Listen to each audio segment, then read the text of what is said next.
Have you ever wondered how companies like Google and Facebook track you online? Well, wonder no more, because today I'm giving you the dirty deets they don't want you knowing about, plus some helpful tips on how to take back your privacy.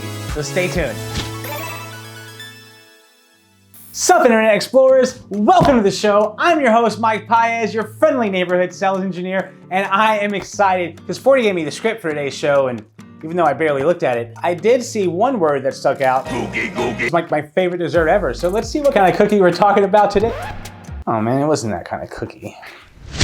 By show of hands, who's tired of seeing this? It seems like every website we go to now has some variation of this, and that's all thanks to the GDPR, the General Data Protection Regulation. Any company that does business with the European Union has to disclose what information that they're storing on users. So maybe it isn't so bad after all. So if cookies are important enough to be regulated, shouldn't the average person know more about them? I'm in danger. So what are cookies exactly?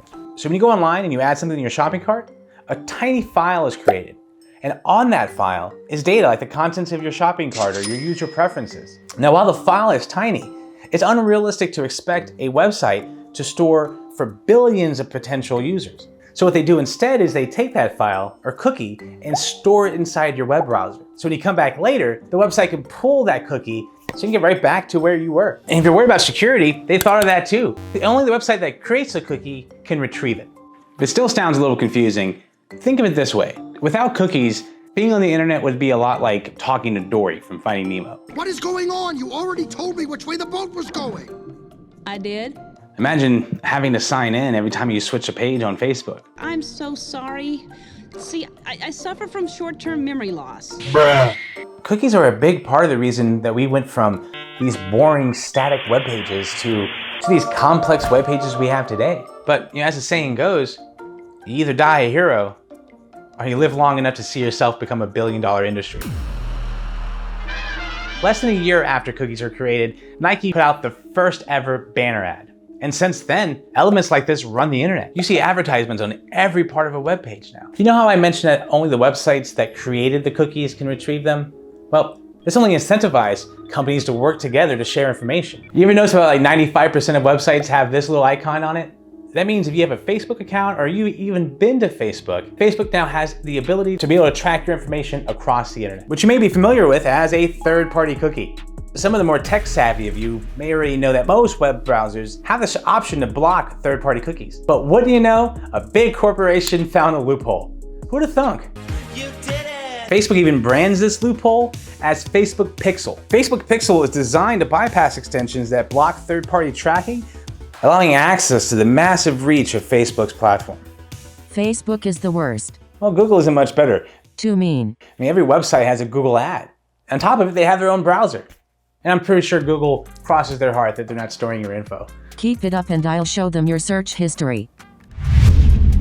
So if you got nothing to hide, what does it matter? Well, I believe that your attention is the most valuable commodity out there. Think about it, you've got countless companies, movies, politicians, even bad YouTube hosts, all vying for your attention. And collecting data about what keeps you engaged and what keeps your attention is the most valuable thing out there. And they're collecting this data on us that they then sell to third parties. Shouldn't we have more control of that? Oh, come on. Are you just going to stop going online? Should I order you a tinfoil hat while we're at it? Maybe you're right. I mean, who am I to talk? I still have a Facebook account. And what am I going to do when I need to know something? Remember it? You know, you could always use Bing. All right, let's get serious here. There's an easier way to protect your privacy. With tools like Ghostery. Ghostery disables third-party cookies that aren't necessary for the website to run. You can even whitelist websites that you don't mind sharing information with. And the best part of it all, it's completely free. Before I go, I have a question. How will knowing all of this change how you use Google and Facebook going forward? Do you think our privacy is a small price to pay for the internet? Please leave your answers in the comments below. I will read every single one of them. All 2 of them. Okay. No, wait. Well, looks like I gotta make a return. Well, that's it for this week. Thank you so much for watching. Please be sure to leave a comment, like, and follow me for more. And I'll be back here next week. Hope to see you then. Thanks for watching. Ooh, get the cookies all to myself. Hey, who unplugged my girlfriend?